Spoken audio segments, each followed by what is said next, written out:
Good evening, everyone, and welcome to the Mint City Soccer Show Live. I'm one of your hosts, David Gusler, and we're doing this show live again without Matt Swift. But I brought two of my buddies along who are probably more qualified than myself to help with this show. But everyone, welcome Vaughn Pollman to the show and Russell Varner. So Vaughn, Russell, welcome to the show. How are y'all feeling? Fantastic. I'm feeling wonderful. I'm running on too little sleep and too much caffeine, which is a wonderful combination, especially when you're being recorded live for posterity to live on the internet forever. So what could possibly go wrong? Well, since, Vaughn here is a big Kansas City native here and has to rep the Kansas City Chiefs.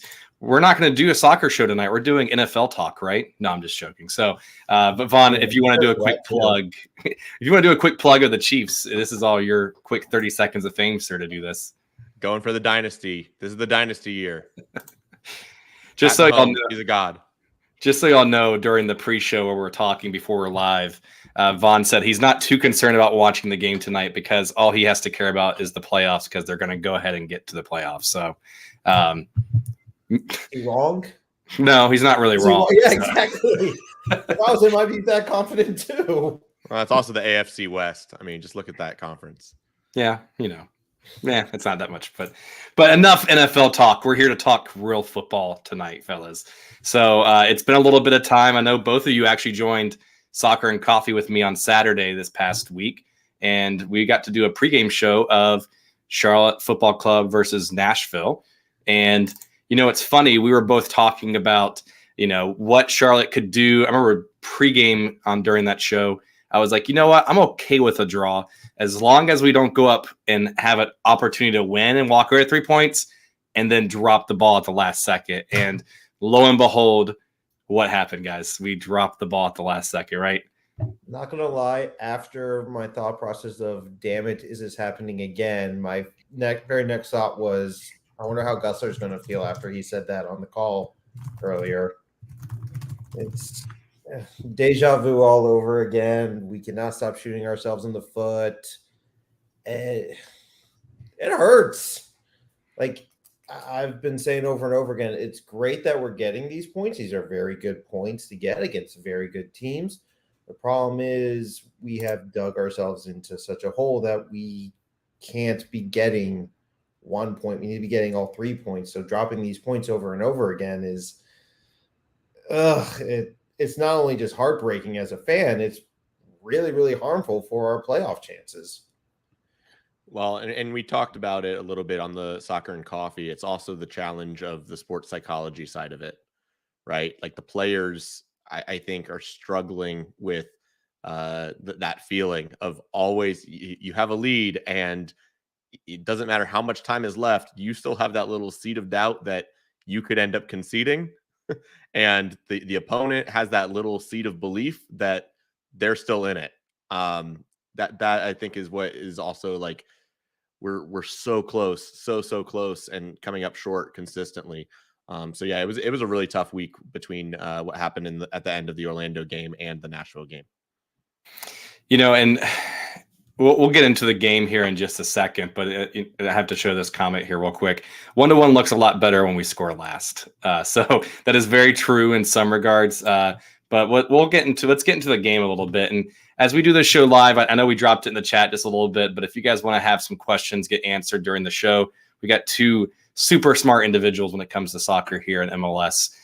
So make sure you pick their brains here a little bit and drop the questions here in the show. But let's talk about Nashville, fellas. So I know, Vaughn, you were on the show with us for Soccer and Coffee on Saturday. Talked about it would be interesting to see how Charlotte kind of shuts down the attack for Nashville. And, we had a lineup of the same defensive four that not quite the same defensive four that we've seen with, Yuri starting this game, but you saw Privet, Malanda, and then Nathan Burns starting this match for it. What do you think of the defense and how they really showed up against Nashville for, I'll say 90 minutes because something else happened after 90 minutes. Yeah, 96 minutes. They were solid. Really good for 96 minutes. Did everything they needed to do, was well organized. Malanda and Privet, they're now the steady hand, and they've been doing very well. they really neutralized a lot of Nashville's threats. Hani Mukhtar, who is an MVP candidate, was neutralized almost completely. Sam Surridge barely touched the ball. We had a really good game of maintaining possession as the road team. I mean, we really were on the front foot, and that was, once again, it's chance creation, right? We took forever to get shots off. I think it was like the 55th minute before we had a shot on goal, and so it still is another game where we still have some things to figure out. And credit to Nashville. I mean, Nashville has an incredible defense too. But yeah, our back line, where you were starting the question, good start for Uranen. I'm hopeful he can be 90 minutes ready soon. And I wish Lindsay would have stayed on, but it is what it is. We can talk about the hashtag play Jalen here a little bit, but Russell, over to you, man. What stood out to you during that game, especially the defensive side? Yeah, it's hindsight is 2020, but I agree. I wish Lindsay had stayed on longer, but it is funny how early on in the season the problem wasn't us being able to score goals; it was that we couldn't stop anyone from scoring to save our lives, and now the defense is looking very solid. The Privet-Malanda partnership is looking great, and I don't think any of us saw that coming. Lindsay has looked wonderful. Byrne has been a good leadership. I have other thoughts about his late game defending, but it's very interesting to see the turn the defense has made. And now the problem, as you said, Vaughn, is that on offense, they're almost too methodical. We do a great job controlling the ball up until we get into the final third. And then all of a sudden, it's just either there's too many passes and no one can make enough room to get a shot, or you just pass it off to the wing and have them cross it and hope for the best, which when we have Swiderski in there as our striker is not really a viable strategy. And even when Capeti or Aubameyang or Ajimane's in there, that's still, it's a very predictable strategy and it's not the best. If we could just get both the offense and the D going at the same time, why is that so hard? Well, it's what we've talked about a little bit too, of that creation coming through midfield, right? Like, it has not done us any favors that Diawara is all of a sudden hurt. You know, like, we can see his technical ability. We can see his ability to, on the dribble, go right at a defender in a 1v1. We can see his ability to just play direct. And you compare that to what happens when Bender gets it into the same position. And often there's just like this loss of ideas. Like, it doesn't look like there's anything that's going to lead to a dangerous moment, where it's, how's the ball going to get back central? How's there going to be combination play through the middle? You're just relying on late runs into the box. We're not even getting end line runs, right? Like, we're not getting the overlaps. So you don't have guys that are getting to the end line and then getting the ball on a cutback. So and some of that's credit to the defense. Like, once again, I want to give some credit to Nashville, because they also are, sitting deep and protecting against that. But that's the next step in the evolution of our squad, is having more dynamic attack, having more ways that we can beat guys in 1v1s, and having more clinical crosses, and having it come from both sides of the pitch. And I don't want to say that Nashville went into this game with the intent to draw or play not to lose, but a lot of the teams that see Charlotte on the schedule ahead are going to look at this and go, you know what, they have to win this more than we do for the most part, until you get to some of the other cusp of the playoff teams. But a team like Nashville can say, you know what, we can kind of weather the storm and sit back and just play really sound defensively and hope for a mistake, which we've seen happen time and time again against Charlotte FC, unfortunately. And from a lack of offensive creativity, unfortunately, because Brecht is out. I know, Vaughn, we talked a little bit about the unfortunate performance of our wingers on previous episodes. And I think in this game, like, you saw Ben Bender, you had Kamil Jóźwiak play. What do we do to fix that? I don't want to make this into like this negative kind of show from that perspective, because when we had Brett come on as a winger previously before he got hurt, we saw some of that creativity. We saw some of what could work against LAFC. But if Brecht is out again, potentially against DC in a game that's frankly a must win, what should the team do creativity wise to help with the offense? I mean, they just need to be dynamic and bold and confident. Quite frankly, that's what it is for me. Is they just have to go out there. We saw what they did against Necaxa, right? Like, this team can connect play, and it's just a matter of if they're, locked into the game and making those quick passes and being a little bit playful, like enjoying the game. Like, I'd like when there's some back heels and some dummy runs and letting some things, happen that are a little more unpredictable. And I think that's the challenge is, okay, you can have confidence in possession, but at some point you also do have to break out of your shell and try some things and play loose and free. And I think that's the other thing that's a challenge for us at the end of the games is playing loose and free. And I think the other trick is, and I think is what we're getting better at, is limiting those transition moments. Like, the book on us is very, very simple right now. If there's a turnover that is in the box, route one, just get it, go long, and you're going to end up in a 1v1 or a 2v1 against Malanda or Privet. And if you get a turnover wide, switch it as quick as you can to the opposite side of the pitch and let either a winger or an outside back just run onto it, because all of Charlotte's defense is going to be tucked to the other side. It's very simple. And so we're getting better at managing those moments, but we're not taking advantage of our opponent's weaknesses in the same way. Why do you think, and sorry, Russ, I don't mean to cut you off. I'll let you kind of share here, but like, why do you think we don't kind of have the same kind of transition play and attacking play, right? Like, it seems like we always want to kind of set the play up. Even if we have numbers, we tend to hold the ball a little bit. I don't want to say too long at times, but why don't we ever have those situations where we're the ones that are countering from a pressing perspective? Flat out, because that's not how Lattanzio wants to play. I mean, I think it's that simple. Lattanzio wants to play kind of what I call Man City ball, where it's all about possession. It's all about controlling the tempo of the game. It's slow down, be very methodical, just take your time. It's never like your fast break, run and gun, go as fast as you can, try to catch them on the counter. It's, hey, we want to just try to dissect them methodically, which this team, I think, is not exactly built for that. So, like Vaughn said, and he brings up a very good point, every game seems to be played the same way, where we will keep control of the ball, teams try to catch us on the counter, and then it's can we stop them from scoring against us on the counter or on a set piece, and can we take advantage of the chances that we get? And lately, we've been doing much better, as you said, Vaughn, of limiting those chances, but now we're not converting the couple chances that we do get. So I think it's mostly a coaching decision on why we aren't playing more counter-attacking ball. I'd love to see us try to do that more if that isn't obvious enough.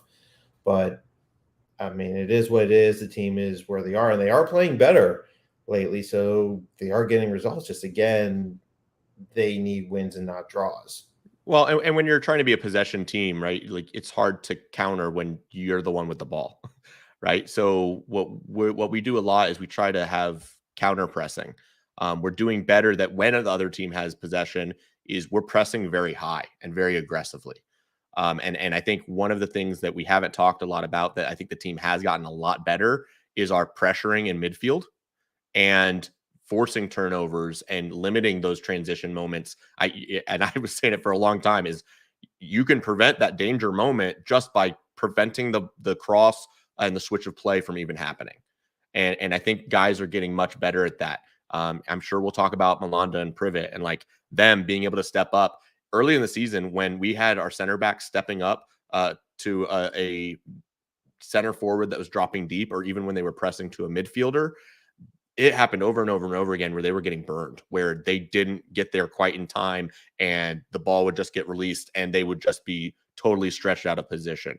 So that kind of moment has stopped happening. And we see our fielders swarm. There's been these moments where you've got Bronico and Jones and Swiderski all kind of converging on a ball carrier and being more effective in that.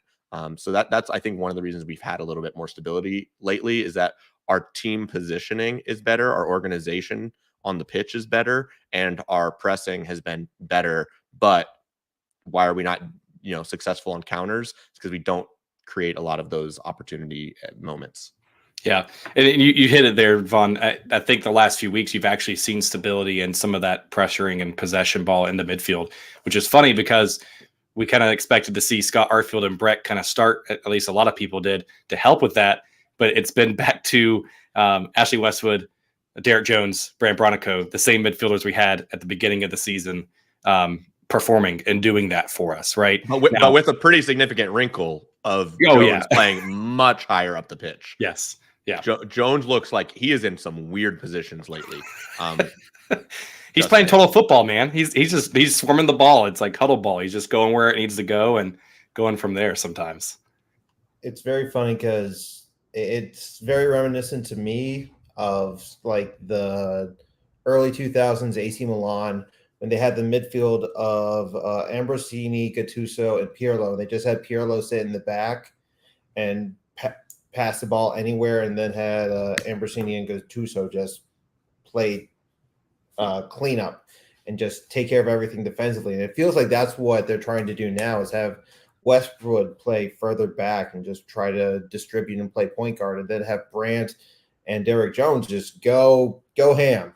Go find the ball, go tackle it, go put out any fires, go somehow find yourself in an offensive possession with a chance to score. And it's somehow worked. And I'm very pleasantly surprised by it. Pirlo is quite literally the reason I've been banging the drum for Westwood to be a regista, is because Pirlo. This is why we're friends. He played for Latanzio. I don't know if people remember this. Latanzio was an assistant coach for NYCFC with Pirlo.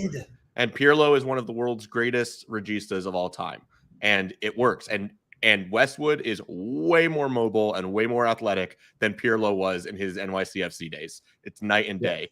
He doesn't quite have the same passing as he was then. Yeah. But to your point, he is a better – Westwood is better – the MLS version of Westwood is better than the MLS version of Pirlo. Yep. So theoretically, he could be better at the Pirlo role in MLS. I totally agree.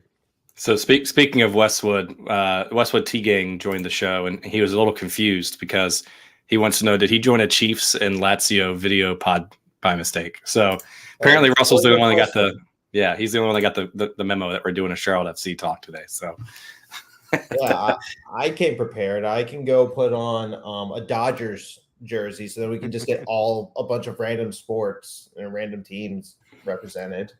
Absolutely, man. So I won't wear my White Sox hat right now because we're just terrible. But anyways, so speaking of Westwood, right? So in that midfield, so we haven't seen Scott Arfield start and play for 90 minutes the past few weeks, and has become this kind of super sub and kind of this sub type player for us, right? I know Swift was kind of banging that for a little while there for a little bit. I know Scott started for Leagues Cup, but it seems like he's found his place and making an impact right off the bench, kind of what he did in his previous clubs, right? What did you think about his performance in this game against Nashville? Loved it. This is kind of, just based on what I've read, it's kind of what Arfield had done in his previous clubs and kind of what I thought he might do here based on his age. I don't know if he's 90-minute fit, but could be great and has proven to be great coming off and being a boost off the bench. I love the role that he's in. I love him just being able to come in and just go all out for that 30 minutes. Keep him there. Please keep him there. I don't want to see any change on that personally. Well, and I think what's really important, like when he was doing that super sub role so well at Rangers, he had a lot of freedom of movement. And what's happening is because of the game states that we're in, where we're trying to be aggressive, we're trying to get those late goals, he's being asked to go on and make very aggressive runs, good off-ball movements, finding pockets of space, and don't be afraid to shoot. Like, that the goal he had at the end of the game, I don't know that he takes that same shot and tries to make that same move in the 5th minute of the game. Right, you want him to, you want him to play that aggressively, but that's not necessarily a run and a pocket of space that he's going to want to run into when you still have 90 or 85 minutes to go, and you don't want to leave that defender that if the transition happens, you're going to be in chase down mode. So I think it fits him really well. It's not only that he's only having to come on and put that energy for a small period of time. It's also that he has that freedom to make those runs that may not make sense in other parts of the game when he's starting. And it's a lot harder for him to do that when he's having to do it for 65, 70, 80 minutes. So it's working. Like right now, you got to give Lattanzio the credit. There are strings that he's pulling that are the right ones. And we're just still ending up a little unfortunate. Yeah, and we'll get to these unfortunate ends here in a little bit, but just to kind of finish up the Nashville talk a little bit. But speaking of subs and strings and kind of putting things together, one of the interesting moves that you saw was that the start of the second half, we kept the same starting 11. And then about 5 minutes into it, it's when you saw, Karol Swiderski get subbed out and you had Enzo Capetti come on. Vaughn, why do you think that happened versus at the start of the second half? And was it the right move for Christian Lattanzio against Nashville? I mean, like we said, we had a lot of possession, but it wasn't leading to chances. And I think Lattanzio wanted to have I think he said that he wanted to have a different dynamic change of pace and have guys that were not creating chances. He needed to mix things up. And so, yeah, you go into the locker room and you tell the guys, hey, you've got 5 minutes, you got 10 minutes, go show me that you want to be out there, that you can nab the goal. And if it doesn't happen, I'm going to change. I'm going to be bringing guys on, and guys that are on the bench, be ready, because I need you. And he's talked a lot about seeing it in guys' eyes. I think he saw some of that fire and that passion from some guys and not from others. And I do want to talk about that maybe a little bit later on Kalina. We'll get to that conversation, I think. And I think something else that should be talked about and was brought up on the broadcast was this was the team's 3rd game in 8 days. So Swiderski was probably a little gassed at that time, as were a lot of other players. So from that sense, I get it. And all season, people, including myself, have been calling for Lattanzio to make subs earlier than the 80th minute. So when he finally does it, I'm not going to be a hypocrite and get mad at him for doing it too early. Like you said, Vaughn, what they were trying was not working. They needed to do something to shake things up. So from that point of view, I get it, and I'm not completely upset by it. I don't know if that's the sub I would have made, but the more I sat back and thought about it, the more I at least understood the logic and the thinking behind it. And if you look at, and like you said, we had a lot of possession, very little chances. Nashville has a pretty good defense, but even creativity-wise, we really didn't create much in that first half. If you look at just FootMob's ratings, Karol Swiderski had a rating of 5.8. Did not perform very well. It almost seemed like at one point, like he was hunched over right before the end of the half, kind of like, I don't know if he had a cramp, stretching, what it was. I don't want to speculate or anything like that. He obviously played for Poland earlier today with no problem, so I don't think it's a serious thing or anything like that. But, I mean, he had just one shot, not on target. I mean, it was really dispossessed 2 times, touched the ball 18 times for the entire first half. It was not a very good first half for the Polish duo overall for that game. But he had Enzo Capetti come on, Justin Meram come on from that point of view. One of the questions that came up from the T-gang here, just to kind of talk about wingers, because one of the things that I was surprised that we saw was Bender start majority of that game. I think he actually played almost the entire thing, or did play the entire thing. They want to know who needs to be playing the right wing role rather than Bender. That's the only person I would remove from the current 11 that Christian Lattanzio seems to prefer. So it's been, 3 games in a row, 2 or 3 games now that Bender started since the Leagues Cup. So Vaughn, I'll hand it to you first, and Russell, I'd love to get your thoughts after that as well. I'm going to go on the basis that Lattanzio is not going to deviate from this 4-3-3. And if that's the case, then the person I would be putting at right wing right now would be Karol Swiderski. I would be having Enzo Capetti start up top, and I would be putting Carroll out wide and giving him opportunities to move into a front two. And there's sometimes that Bender's pressing in that way as well. But I think if you had your front three being Deja, Kopetti, and Swiderski, you would have a lot of fluidity where those guys would be kind of melding who's on the front line, who's dropping into midfield, who's making the central runs. I think you could have a lot of dynamicism that way. But unfortunately, and I talked about it on one of the past episodes, is our wingers are not consistently playing to the level they need to. And so with the squad we've got right now, if we're full health, I don't think we're going to see the 4-2-3-1 again. I don't think that's what we really want to do. And if that's the case, then you're not going to have Swiderski and Kopetti on the pitch at the same time, really any other way. I was trying to figure out how to say this without it sounding as harsh as it is, but I'd prefer to see anyone out on the wing start over Bender, not because I don't like Bender. It's because I want to see Bender also as a super sub. I think that lately has been his best position, or at least to come out of the midfield as a part of that 4-3-3 like you were talking about, Vaughn. I don't really know how good he is out on the wing, and I'd rather see Uzwiak or Vargas or Miram or anyone playing out there, someone who has more experience playing that position and can give more defensively as well as offensively. It does. I would like to see the 4-3-3. I'm not sure it's going to work as things currently stand. But if we are sticking with it, I'd also like to trying Swiderski and Kopetti on the field at the same time and doing what you said. But long story short, because I'm rambling, anyone other than Bender, but not because I don't like the guy. I got you. Yeah, and I think that's okay. And I Vaughn, I kind of agree with you. I remember talking on the Soccer and Coffee episode recently, but that's what I thought we would do when Enzo would come back, is that when we saw Carroll be there on the right wing at the beginning of the season anyways against New England, right? And why we haven't gone back to that, I'm not sure. I'm not the biggest fan of that, but for us to be able to have the best attacking players in the field at the same time, that's what you got to do.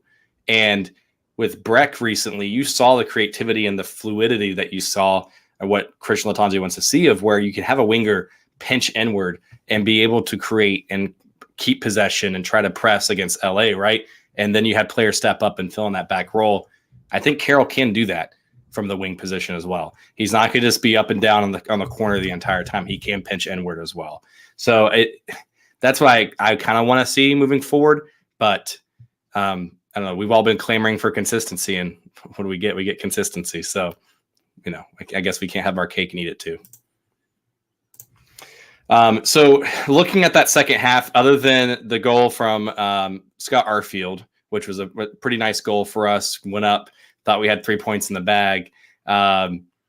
Then disaster happened. And so I know there was a lot of people talking, a lot of thoughts. First of all, I'll share what I did not think that the timing was poorly called. I felt like it was fair because we had a quote unquote injury, had stoppage of play, Kalina punting the ball out of field for whatever reason in that moment. So I don't think that the ref made the incorrect call of letting the play continue to play, quote unquote, over the allotted stoppage time. What did you guys see from that last moment? So Vaughn first, did you see anything that the ref could have done differently? If not, great. But what did you see in that moment for Charlotte FC at the way that we closed that game out? I mean, I don't think the end of the game is on the ref at all. My gut reaction was the same as everybody else's. I didn't see it as a penalty. I think going back and watching it over and over and over again, seeing Byrne have that little hook of the arm, I can see why it was called and why it didn't go to VAR. You have to have your veteran leader. That's the guy that's on there as the veteran leader. And he can't be making those types of errors. And it's not the first time. It's not the first time against Nashville. It's pretty sad that they couldn't lock it down. You got to hold for 2 freaking minutes. And same thing. We're talking about veteran leadership. Kalina booting the ball straight out of bounds when you can just hold a little bit of possession, keep it central, or just keep it inside the lines and not just hand possession over, it was avoidable. It was avoidable. And also him not coming off his line. That's the other frustrating thing is you end up in that moment that late in the game and you're not even involved in the play. That's what's bummer. Yeah, the only thing the ref could have done differently would have been not call the penalty, but there's nothing we can change about that. I have no issue with him letting it run as far as he did. I'm glad. I want to see more referees do that because we need to have the added time continue, like in the added time. If players are still going to be wasting time and on the ground and everything. And what I hate is when someone is on the ground for 3 of the 5 minutes of added time, and then after 95 minutes, they're like, well, we're done. We're going to ignore that someone was on the ground for 3 minutes of it. So I don't have any issue with that. And like Vaughn said, upon replays, I can understand why the penalty was called. I still very much do not agree with it and feel if it was the other way, it was a call that my annoyance with it is that it's a call that Charlotte FC would never get, it feels like. Now, that being said, again, I'm just a parrot, just copying everything Vaughn says. Your veteran leader, Byrne, someone who has been playing in England in the championship, has to know better than that and not put yourself in that position. Well, and your backline needs to be able to keep the ball in front of you. Yes. Like there are so many things that you just look back and you just shake your head, and it's maddening, and it's Groundhog Day, and like the referee, I don't blame him for the added time at all. I have no issue with any of that. There's plenty of other things I have issues with, but that is literally the least of it. So we've got a few comments here, and then I'm gonna transition to the way that Charlotte's been closing out games this season. So the first one I'm gonna pull up here on the screen. So Rain Man wants to say, was it me or did it feel like Kalina could have come off his line before Byrne even committed the foul? So do you think that was an opportunity? Do you think Kalina could have done anything differently leading up to that play? Yes. Yeah. I think it's pretty obvious that I think it was you who grabbed the screenshots of like where both Byrne, the Nashville player, and Kalina were when the ball first bounced, and there is very clearly room for Kalina to come out to try and grab it. And then why he didn't is I don't know. I can't say, but he could have made an effort to try to come out and get it sooner for sure, at the very least. So speaking of Kalina, because it's been 2 games in a row of how we finished with almost like a blunder, right? Were both 100% his fault? Probably not. But did he have a hand at play of where he could have done something differently and the result could have changed? Absolutely. And for a goalie that I think still takes up an international spot on the roster, is, I don't want to say the youngest guy in the world, but he's also not old per se, right? We kind of, I think we should expect more from him from that situation, right? Just looking at Nashville, not kicking a free kick out of bounds. It seems like every time he has an opportunity to play the ball more than 10 yards, it's inaccurate, and it's either a turn of possession or kicked out of bounds. And then he could have been a little bit more aggressive or commanding in this free ball, and that crazy bounce could have been a little bit differently against Nashville. And then the week before, we could have at least won a game, but then didn't command, didn't call the player off the ball or whatever it was. They could have lined up not as the 6-yard box on a 40-yard free kick, but he also could have not let the ball bounce in. So Vaughn, like, what does Charlotte do with Kalina? Is it a mental thing? Is it a capability or like skill set thing for Kalina? Or like, what should we do looking forward the next 2 to 3 months with our goalkeeper? I mean, I don't think there's going to be any change at goalkeeper. I think that they're going to ultimately write out his contract, which I believe is through next year. And then there's some options on the back end. So I don't think there's going to be any changes. What you have to do is you have to work with him off the pitch, and it's getting him to take that next step. And what's been concerning for me has been his demeanor. We've seen when he gets real juiced and real pumped and he's literally celebrating and punching the sky and, riling people up and being very vocal with his back line. I'm not seeing any of that this past week. he looked off. Like he just looks like he wasn't bought into like the moment. It looks like he was almost like tired. Like his eyes were like not there. So you talk about that like fire in the belly and seeing that like passion in his eyes. I was not seeing it, and I hope I'm not misreading that. But I think that late game collapses, like that's his moment to shine. Like that's when he should be like putting the team on his back, and that's what through 2 years we haven't seen a lot of moments. We saw early on there were some moments of him, being the guy that kind of kept us in games. But now, how many games has he outright won for us and made it? Hey, that was a game we probably shouldn't have won, but man, Kalina stood on his head and made those crucial saves. I'm not seeing it consistently enough. He's at the end of the day, is he a bad, average, or good or great goalkeeper in the league? I'll let you answer that for yourself. I have my opinions on it, but I think we know what he is at this point. Yeah, I think, like you said, there's definitely two Kalinas. We have the Kalina who, like you were saying, how many times has he won a game for us? Necaxa in the Leagues Cup, you could say that he did it with his PK saves. But then since then, like you said, I have not, now that you mention, I haven't really seen that fire, that excitement out of Kalina. You'll have and on the PKs, I would have taken a PK save in either of the Nashville games over any of the saves that he had in Leagues Cup. 1,000%. Yes. Yeah. Yes. It's the inconsistencies. He'll make some really, really incredible saves and then just has some decisions that, like, this is a guy who has played in Champions League in Europe. Like, he is at least at one point was a really good keeper.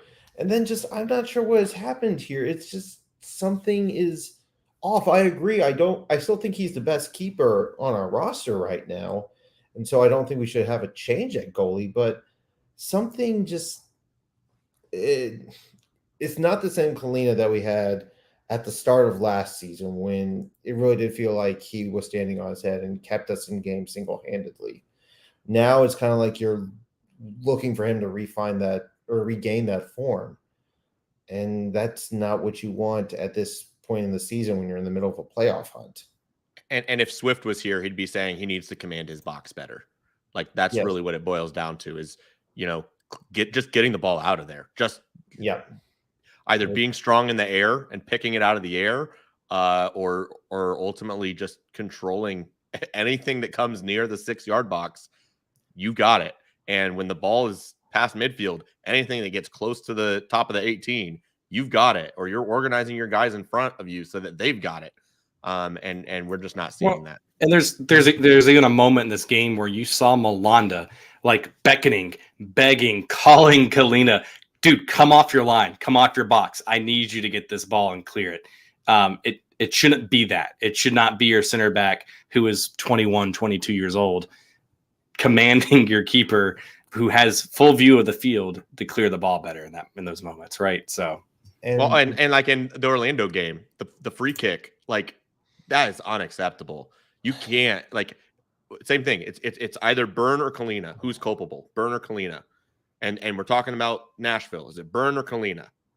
Like, pick your poison. You can have a case for either one. But for me, Kalina, especially in the Orlando game, has got to be able to stop a ball that's a free kick from 40 yards out. And it's ironic because the main reason I wanted Kalina to play over George Marks early in the season was because that Kalina had a much better control of the box, like you were talking about earlier, Vaughn, than George Marks. And now that he's kind of lost that, it's kind of caused this trickle-down effect that seems to be affecting everything else. Well, and George Marks had his moment against Colorado. He cost us a win too. Exactly. I'm still, like I said, I still think Kalina is the best keeper on this roster, and he has the best chance to, or he gives us the best chance to win. But it's not the same Kalina. This is a different Kalina. Yep.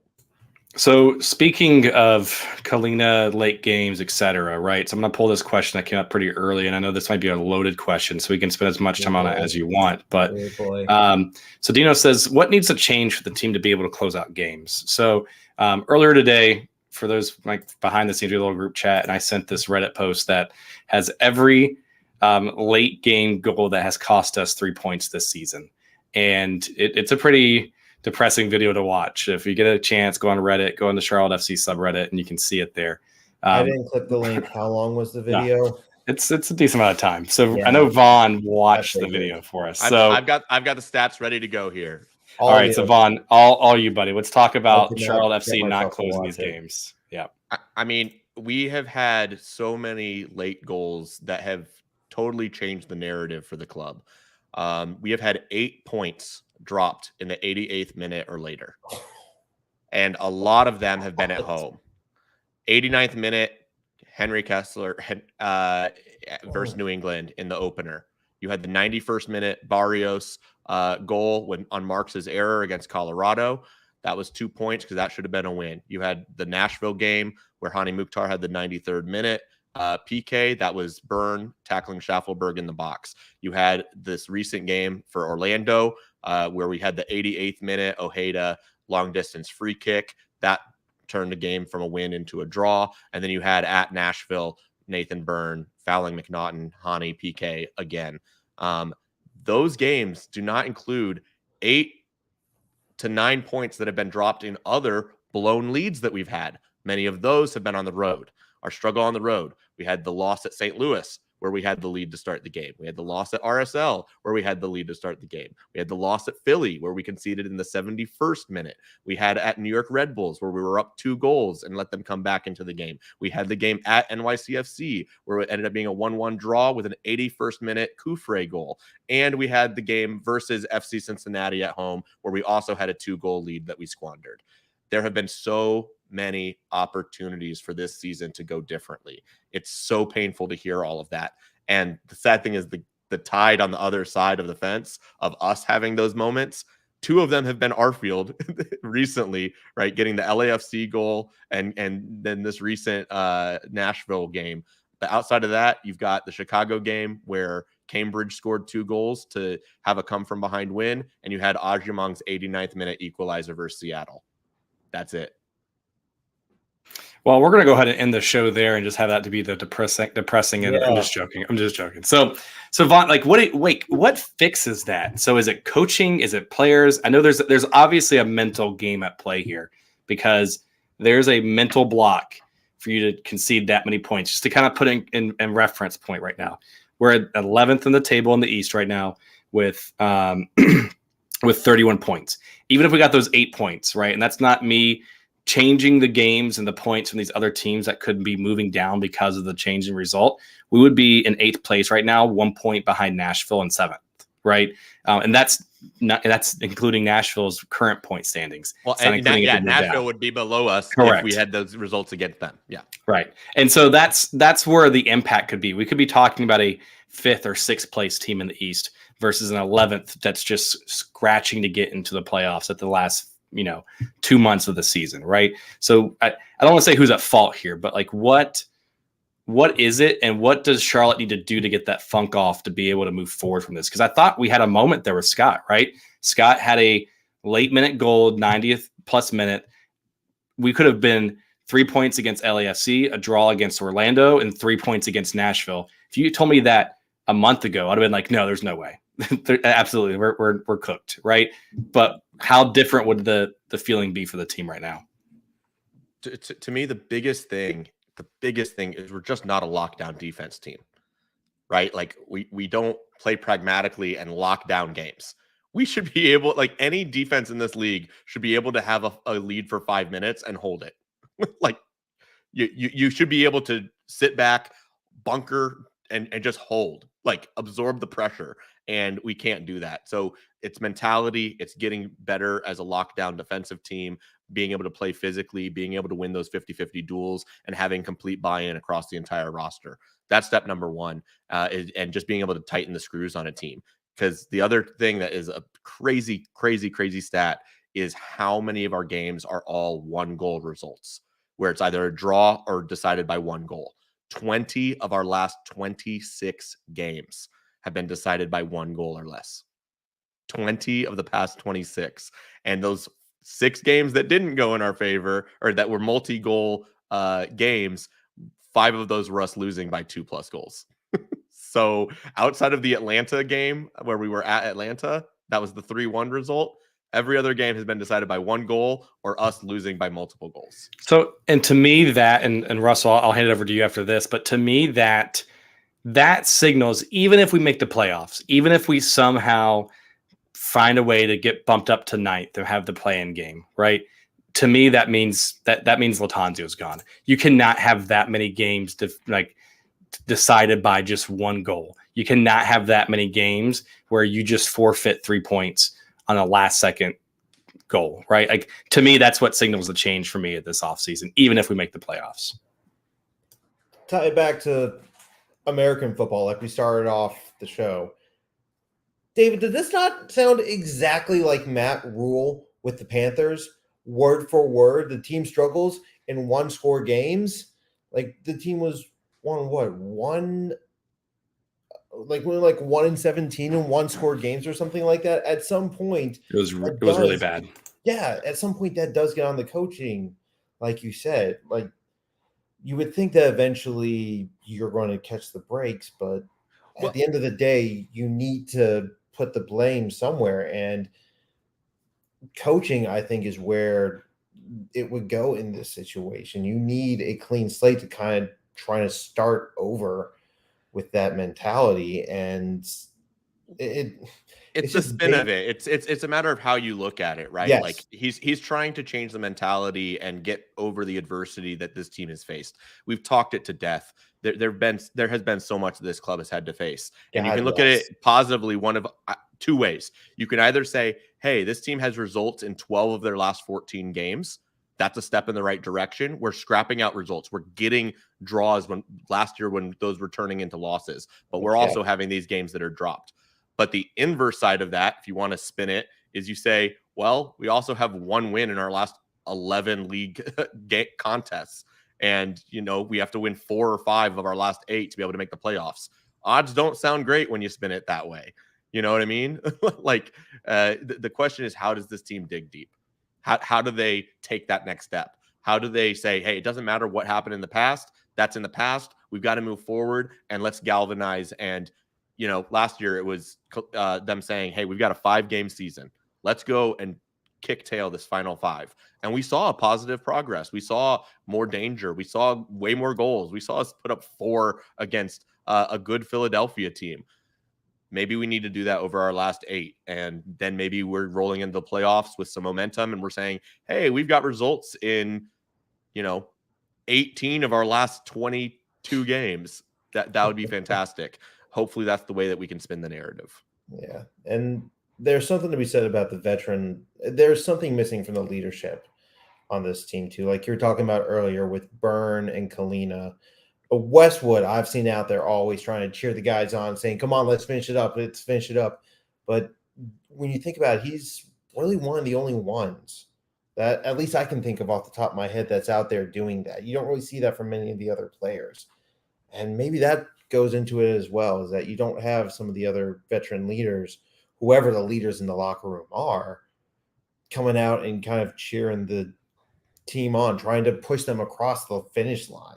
Well, I think that's why some people have also been brought in. Like, that's what Arfield's doing, right? Yes. He's leading by example. He's going out there and making shots happen and putting goals in late. And we've seen the energy and that boost that Deja has. And like the team's, the front office, the coaches, they're trying to change that. They recognize that having that on-field leadership, that's the everything they've been saying. That's what they've been trying to beat into us, is like leadership and veterans and new attitudes and all that stuff. They're clearly trying to address that. If we can recognize it, they have absolutely recognized it for months at this point. Yeah, for sure. Because they spend literally every waking moment of it, and I spend a couple hours each week. What you mean, man? You're not sitting here watching film and tape for every night of the week? No, I'm just joking. Unfortunately, my 9-to-5 job wouldn't be too happy with me about that. No. I'd much rather do that though than some of the things I do on my 9-to-5. Don't tell them though. So thinking now ahead, like you kind of touched on it both a little bit about looking ahead, right? So Charlotte right now sitting in 11th place, 26 matches played with 31 points, right? Good news is, just as a side note, looks like our goals against has slowed down a little bit since the beginning of the season, which is good. I think actually, if you look at the East right now, I think Atlanta is just as much as we are. And we're not far off from a few other teams, right? So that's a good thing. But looking ahead now, so we've got DC United in about a week and a half from now at home. We've got Philadelphia at home. We go on the road for Cincinnati, go on the road for New England. We have Toronto at home. We go on the road to Chicago. We go to Miami, and then we come back at home at Miami, right? So out of those games, do you see a road to possibility of the playoffs for the team? Because I know Matt Chantry put on our Slack kind of like writing it out, and it was like, oof, this seems a lot harder than what it actually looks like on paper after you write it out. But we obviously need to get some points at home. So Russell, first, do you see a chance for us to make the playoffs, reading that out loud and thinking on it? I mean, yes, there's always a chance. We won 4-1 against a Supporters Shield almost guaranteed Philadelphia Union last year. We beat the defending MLS Cup champions LAFC. Like Kevin Garnett said it, anything is possible. Now, is it likely? Not right now, but as you've been saying, we have seen steps in a positive direction. And last year we went through this exact situation where we had our backs up against the wall almost completely before the team really turned it on and made that push near the end of the season. So it's absolutely possible. Now, again, likely those are some really tough games, and ending the season with back-to-back matches potentially against Messi is our worst nightmare come true. But I never say never, I think, is the main takeaway here. All you have to do is believe. So says Ted Lasso. We just got to slap the believe sticker first before each game, right? So, yes. Vaughn, how about you? Missing. I think we have 4 very clear playoff games. Those are the game this week against DC. We've got the game at Chicago, and we have the 2 Miami games. We have to get wins against DC and Chicago. We have to try and catch up to them on the wins. The first tiebreaker is number of wins, so we need to do that. We're currently on 31 points, and we last year finished in 9th place with 42. So we need to get somewhere between 42 and 44 points. So can we pick up 11 to 13 points the rest of the way? We were on pace for that. We just played 3 games and got 5, right? So if you play to that same level, if you play to that same rate, you will ultimately get there. What does the team need to do? We need to earn a draw. I think that is something that would really push us so much further along in the season, is giving us that belief. And that was what was so bummer about this, so close we were against Orlando and against Nashville, because this team has one clean sheet in their last 11 games, and that was at their 0-0 draw at Montreal. I think this team needs to have that type of victory. They need to have a clean sheet victory. And that is going to set the tone. They've got to get the full 3 points against Chicago. They've got to get the full 3 points against DC. They need to beat Toronto. Take care of that team that's well below you, and you need to fight and get some draws against some of those other teams like Philadelphia, like Cincinnati. Can they do it? Yes. We've seen what this team's been doing over the past 2 months. They can compete with anybody. The question is, can they close the games out? It just feels like they're one result, like you were saying, just that one big game away from the dam breaking and them being able to go on a roll.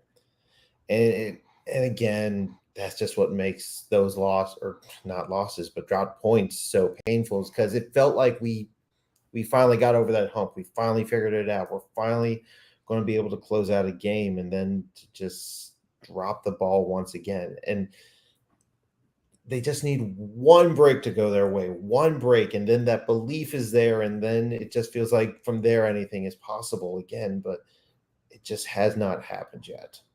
We need the magic. That's all it is. It's literally just the magic happening. It's just it all coming together.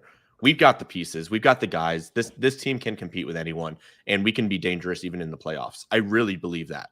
I think it really just boils down to it all clicking. It all just boom. It goes.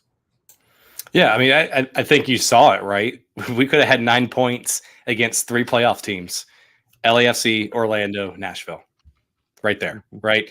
And it's definitely possible. I think the team has potential. We've been saying it all year that on paper they're a playoff team. They just have some really, really crappy luck moving into this season for it. And those were no doubter games. We outplayed those 3 teams. Oh yeah, we were the best team on the pitch. Yeah, it was more so luck that they drew us versus us being lucky to beat them or draw them.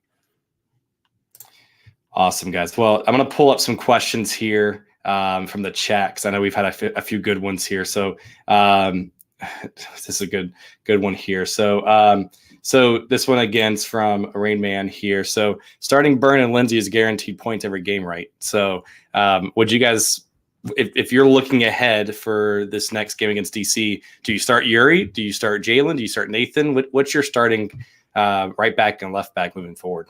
And Vaughn, I'll have you go first, and then Russell. To me, it 100% boils down to if Uranen is 90 minutes fit. If he's 90 minutes fit, I want him starting. And I want a back line that has 0 changes in it. I want a back line that starts the game and finishes the game. No changes. No, like, keep the stability. Once you lock it in, you keep it. If they're being successful, you let it ride. Don't change it. Don't worry about them tiring. Don't worry about any of that stuff. Let them have the success or failure through 90 minutes. Because that's what I think we've got to have is when you go on that pitch, don't look for a bailout. You're out there for 90. And you need to get the clean sheet. And you're not having guys that are switching from left back to right back mid-game. You're not having guys that are switching their role of, okay, now I'm going to be the guy that's advancing. Now I'm going to be the guy that sits back. No, I personally want to see Jalen Lindsay as the starting right back and Jere Uranen as the starting left back.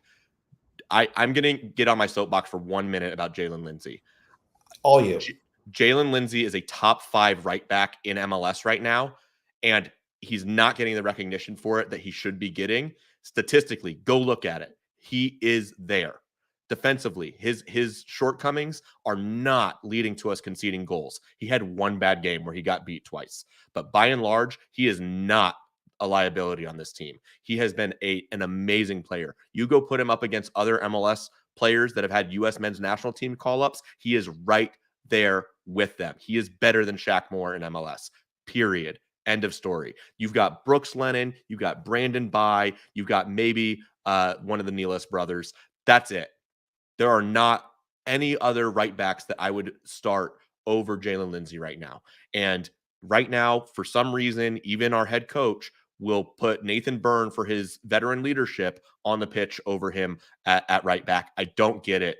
I would be having Jalen Lindsay start every single game. There is no excuse at this point. He should be playing every single game, full game minutes, and you need to play a true left back who has already shown that he's got it in Jere Uranen, and lock it down. And Byrne needs to be the guy that's coming off the bench if somebody's getting hurt. Can I just copy and paste everything Vaughn said? Because I 100% agree with everything. That's the exact same lineup that I would go with. Again, assuming that Uranen is 90 minutes fit. I know the stats, we have not lost a game that Byrne and Lindsay have started, but our best pairing, I believe, is Lindsay and Uranen for, again, all the reasons that Vaughn has already stated so eloquently, and I'll just leave it at that. So what's the hashtag that the Royals put out, Vaughn? Or what's the sticker for Jalen? Jalen Lindsay every damn week. There you go. So we need to make that a slogan for the show for the next game to make sure it comes to fruition. So awesome, guys. Well, let's dive into some more Q&A here. We got some good questions from the chat. I've started a few, so I'm going to go back and forth a little bit here. So Russell, you get the first question here first. All right. So this one's coming from Dino X Machina. So Dino wants to know, Christian Latanzio out even if we make the playoffs. What's your thoughts there, Russell? I think it's going to depend on how they make the playoffs / get out. If it's one of those they barely squeak in as the 9 seed and then just get completely outplayed, then yeah, definitely out. Um, he's playing for his job right now, and I can absolutely see a world where they make the playoffs and it's still not enough because Tepper has grown, I think, very impatient. At least we've seen that with the American football team he owns. And it's only a matter of time before his eye turns over to the soccer team and sees that it's not what he and everyone said when this team was started. As people have pointed out, they were talking about hosting playoff games in year one, about competing for titles uh, within the first couple years of existence. And we are in year two once again in the same position, clawing for a spot for one of the last spots in the playoffs. Latanzio has kind of shown time and time again that he is a first-time head coach and sometimes does look completely out of his element. And if it continues that way and we luck into the playoffs and then he just gets completely outmatched and outcoached, then yeah, I could absolutely see him still getting fired. Vaughn, what about you? I mean, I said it before. It's a matter of whether or not he's losing the locker room, and people inside the club are the ones that are going to know that. I think that right now I'm seeing more positivity than we've seen for a lot of the season, and we're finally getting that stability that we've wanted. Right? We're getting more consistent lineups. We're getting more consistent games. We're starting to grow into ourselves and be more dangerous. We've seen him have these additions that he called for. So to me, at this point, no, they just brought in Uranen and Deja and Arfield, and we're seeing that pay dividends. And I think he's going to get the opportunity. They knew that they signed a guy who was having his first year as a professional head coach. Like they knew that that was what they were doing, and they knew that Anton passed away. They knew that Andre and Nuno happened, and they were all messed up on the salary cap. I think that the people in the front office and Gusler, you had the interview with Zoran. I am not hearing those key trigger words that he's going to be pulling that trigger on Latanzio. I think at this point they're going to give it some time. I think they're going to give him one more full preseason. Remember, he did not get a full preseason either. And we came out of the gate slow. We lost our first 3 games, and we're still in the position that we are. I think that Latanzio is going to get the start of the season. And if it's slow out of the gates, that's when the trigger will be pulled. Man, I think I do agree with you to a certain extent. As long as the locker room's not lost, I definitely agree with you. If we don't make the playoffs, I think that's I don't know. There's a lot of things that went wrong and a lot of things that could have been differently. But I don't know. I think a lot of fans will be upset if that's the case. But hey, but the fans won't be upset if we start next year hot. That's true. They will forget. Yep. If we end up selling Swiderski and Juzviak is no longer a DP and we make some big signings and we adjust those holes in the roster and we get rid of some of the contracts that aren't working, like right now, Carujo is nowhere to be seen and he's getting outplayed by Malanda and Privet. That's a $500,000 salary or $600,000 salary. Vinny Mello. Vinny Mello. Replacing him as a U22. Yeah. Is that a creative player that we just made up? Yeah. Right. So I agree. I do hear you on both sides from that. So really good question, Dino. So this next question was earlier on in the show. So I'm going to pull this up here. So we're going to bounce back a little bit. This one's from Andrew. So why do you think Brecht makes the team look better? Is it his speed, reaction, timing? And by extension, why do you think we struggle so much immediately without him? So Vaughn, I'll let you go first this round and then over to you, Russell. We talked about dynamic in attack and dynamic in possession. He is more technical. He is more creative. He can make things happen with the ball at his feet. He's good being a two-way player of playing both on offense and dropping back and taking care of his defensive responsibilities. So Diahara, what we've seen in his limited minutes is teams have to actually defend against him. They have to honor his capabilities. And even when they're honoring it, he's going to be able to make a very quick 1-2 pass. He's going to be able to, he creates space for himself, but he also creates space for the other players around him. He's able to release the ball quickly and create an opportunity in possession. And otherwise, with a lot of our other talent that we've got guys that are good. But I talked about it, whether he's playing wide as a winger or when he's cutting inside and playing more centrally in a midfield type role, it's just being dynamic and having some other tools in the toolbox that teams have to respect. And even if they respect it, they might not have an answer for it because it's unpredictable. It's that he's going to do something that creates that opportunity for himself and others. So real quick, Russell, just because I have to pull this up because I'm assuming this is that's what T Gang said. Damn, Vaughn. No, I'm assuming that was from the Jalen Lindsay or from the Christian Latanzio comment there. So just wanted to give kudos to you there, Vaughn. So over to you, Russell. Sorry. No, you're fine. Just to play off of what you were saying, Vaughn, Breck and Carwin Vargas are the two players who it just feels like will try-ish when they're on the ball. They're the only ones who will try and do like just some Clint Dempsey step overs, try to take someone on and see what happens. I think that's part one, in addition to everything that you were saying. Part two is that Brecht is the only one that's kind of really serves as a link up between the midfield and the forwards. Everyone else in the midfield, you have Westwood, who is a kind of dink and dunk passer. You have Brant Bronico and Derek Jones, who are two full energy kind of destroyers, but they're not really the most talented passers or scorers or anything like that. Brecht is able to both play on the ball and off the ball. He's able to distribute well. He's able to take players one-on-one. Like I said, he's kind of able to move out of both the midfield level and the forward level and kind of switch between both interchangeably. And I think that's one of the reasons why he has worked so well in that role, is how we don't really have anyone else like that. And we've been craving that. It's kind of what Karol Swiderski was doing last season when we went in our run, when he was playing at his best, was when he was able to kind of play in that role and thrive. And just we have not seen that this season for whatever reason. And we saw that electric energy between Deja and Swiderski. We saw some of that combination play and those transition moments where it's creative, it's different, it's quick decisions, it's spreading defender, making the other team's defenders. It's literally the opposite of everything we've been doing offensively. And imagine if Swiderski and Kopetti had that same sort of vibe, or even Jóźwiak and those guys. Like that's the other thing is like Deja is playing like a max TAM player. He looks like what Jóźwiak should be providing on the pitch. Yes. He's basically what Camille should have been a year and a half ago. But yeah. So I got some more stuff here. So I got a few more like serious questions, and I got some fun ones here. So this one first comes from Greg. It's not really a question; it's a statement. And since Vaughn, you love the purple stuff.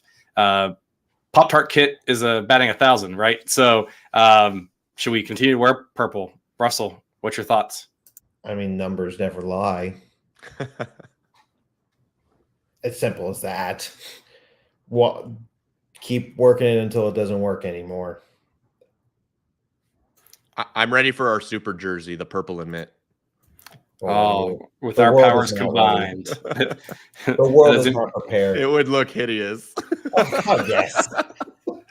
That would I mean, you look at the Pop-Tart scarf we got, it's got some mint written on it with purple and blue. It's okay.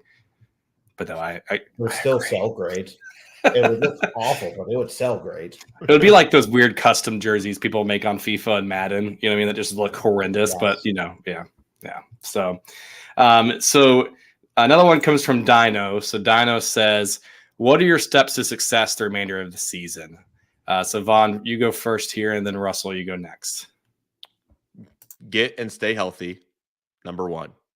Number two, you've got to have a starting best 11 that is your go-to lineup. And you need to have your role players that they settle in and they know exactly what they're supposed to do. We should have predictable subs at the end of the season. I want us to have, It's 75th minute. Arfield, he's coming on, like ready to go. Oh, all right. Close the game down. Brant Bronico, get your butt on there and chase down some balls. Like, we need to get to that point where, yeah, we need to dunk on him. Ajimong, get out there. Go grab one. That's what I want to see here at the end of the season is the stability, the consistency, and I think that will lead to consistency and results too.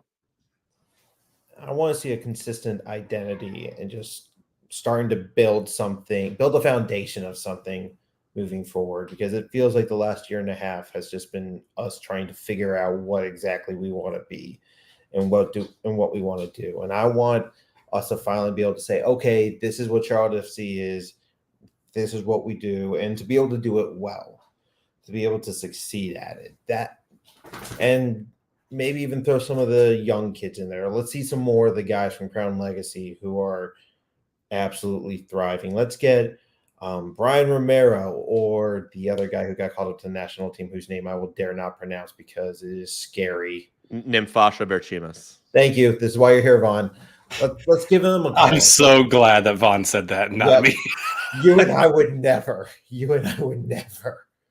I don't know if it's Berchimas. It's something close to that. Yeah, it's Nice.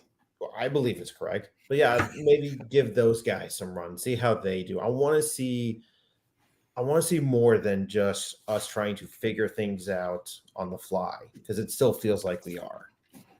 And so if we can just become like a developed team. I know we're a team that's only in its second year in existence, but if we can start feeling like we're not in the expansion year anymore, because it does feel like that sometimes, at least myself, I'll consider that a very big step in the right direction.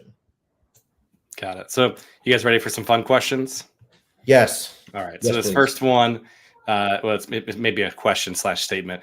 What's what T-Gang says? Have we mentioned yet how we're all sporting Kansas City fans this weekend? So Not yet. why should we be fans for them this weekend, Vaughn and Russell? I'll let the sporting Kansas City fans speak on this. They're playing Miami, and we need them to get a win against Miami. And Miami has like 5 guys, including Messi, off of international duty. So go out there, SKC, help out Charlotte FC this weekend. Please. This is a big one. Please, Johnny Russell, do something for me, assuming that you're still there and not on international duty. Yeah, Alan Polito. Alan Polito's on fire. Yeah, I'm about to say, I didn't know if he was on international duty or not, but Nope. Go off, Polito. Go off. It's awesome. So thanks Westwood Teagang for the reminder. And I'm going to use him again here for a second. So not sure. I know, Russell, you didn't go to Nashville. Vaughn, did you go to Nashville or no? Oh, well, he says this is a perfect question for well, us. I know, right? So was Nashville away the best and most fun CLTFC away trip of all time? And why is your answer yes? I'm going to say no, because all 3 of us weren't there, and you can't have the best without us there. So what do you guys feel? Is DC the only one all 3 of us have been on? I think so. DC or Atlanta. I've Oh, been yeah. to Atlanta, Oh. so- but Atlanta seems like a lot of fun. I wish I went to that one. Atlanta was a lot of fun. But St. Louis, I won't speak of, but it's okay. That So never happened. no, it will be next year. I get one away game. I'm going to go all out for a year, and we'll see what that looks like next year. So, so this is a fun one for Vaughn, but let me pull this up here. Good golly says, for Vaughn, in a cage match, who wins, Sarmenti or Blue, and why? Okay, so Sarmenti is a ball. Blue is a dog. Okay, so in a cage match, they would just have fun together. They would just be playful. It would be great. But if we're talking about like an actual fight, Sarmenti is the one with the cape. He's coming from the top rope. We think that one's going to be the finisher. So Sarmenti. That went so much more wholesome than I expected, Vaughn, because I thought you were about to say, like, he's a dog. He's just going to destroy the ball, pull all the insides out, and just chew it up and everything. But you're like, they're just going to play. They're going to have a ball together. So look at you. Look at you over here with the fantastic answer. Russell, do you agree or disagree with that statement? I obviously agree. I can never go against Sarmenti. I'm just, well done, Vaughn. Standing ovation for pulling out the rug from all of us. I was waiting for the exact same thing. So just a few more things here that's popped up since then. Westwood Teagang says, I will temporarily say Kansas City barbecue is the best if SKC wins. So Vaughn, have you had? So Vaughn, I have to ask: have you had South Carolina, North Carolina, St. Louis, and Kansas City barbecue? Have you had all of those? Regretfully, yes. Okay, so is Kansas City truly the top? Because I already feel like you're going to say yes, but undoubtedly. Why? I feel I'm telling you, the best Charlotte FC away day will be in Kansas City. I'm gonna take everybody there. We're all gonna go and get some Jack Stack barbecue, and you guys are all gonna be converted. It's gonna be a cult. You're not gonna know what hit you. You're gonna be like, why did we ever fight this? Why was this ever a debate? It will be over. You will have had a bite of meat that you're like, man, I didn't even know. I had no idea. Vaughn, we're so sorry we gave you grief for this for so long. Dino says the same thing too.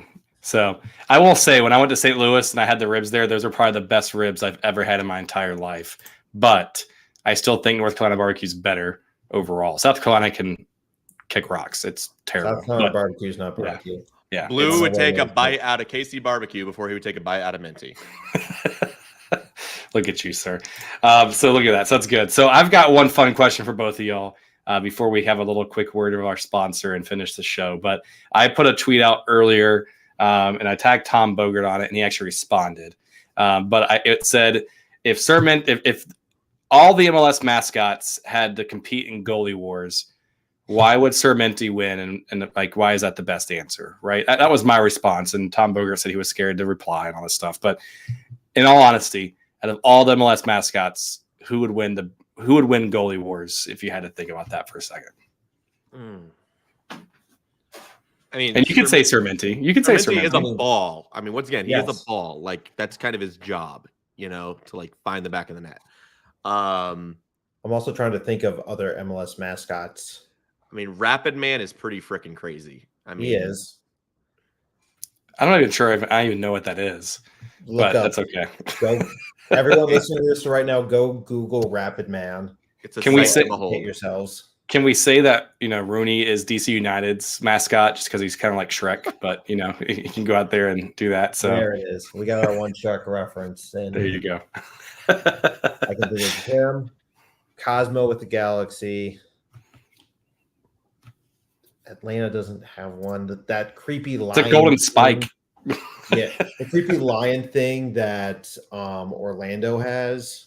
That thing, no. That thing is on drugs or something, so there's no way he'd be able to react quick enough to win goalie wars. So that's out of the question. So I'm hearing both you say Sir Minty was the correct answer. It is the correct answer. It's the only logical answer. I think Rapid Man could do it. Rapid Man's pretty wild.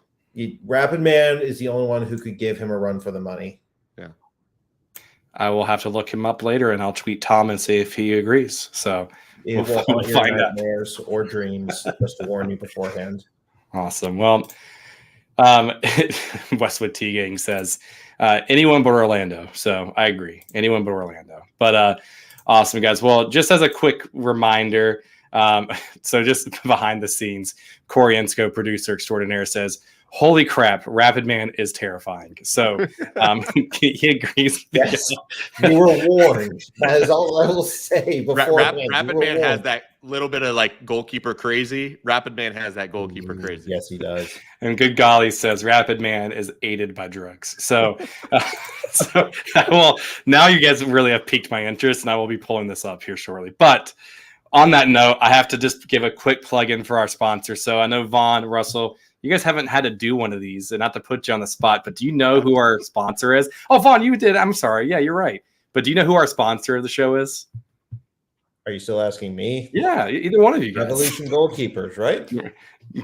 Correct. Renegade. Okay, Renegade, sort of. So, see, this is just par for the course for our sponsor read. So that's amazing. So Renegade Goalkeeping is our sponsor. So close, Russell. But we have to give a quick plug. I don't have my gloves still, so it's funny. Swift actually was going to give me my gloves last game at Hooligans, and I kind of looked at him and I said, what am I going to do with these gloves now? I'm going to carry these into the game and just hold on to them in the supporter section while it's raining? No. So he still has my gloves. He brought them back down to the stadium or to his car during that game. But yeah, they're a great sponsor. They're friends of the show. They get our ad reads. They don't take us too seriously, which we appreciate. So make sure you check them out at Renegade Goalkeeping on social media, Instagram, Twitter, Facebook, and tag them for any kind of goalkeeping pictures or videos you have. So, Vaughn, have you checked out their gloves yet or their site yet? I have. Yeah, they look legit. They're very nice. Yeah. All right. So I will say this: if Travis Kelce was wearing these gloves tonight, even though he's out hurt, he would still make some catches for Kansas City Chiefs. Would he not? Absolutely. 100%. There we go. Well, there you go, folks. So thank you for the word of our sponsor here to finish off the show here. So awesome, guys. Well, real quick, any quick plugs for both of you before we let everyone go for the evening and watch the American football that is on tonight? Nothing. Okay. Yeah, awesome. I'm ready to get out of here. There's football. I know you're like, I'm ready to go watch. He's been watching the Chiefs game on the side, like secretly this entire time, just waiting for us to shut up. So we'll let Vaughn go on that note, everybody. But thanks so much, Russell. Thanks so much, Vaughn, for joining the show.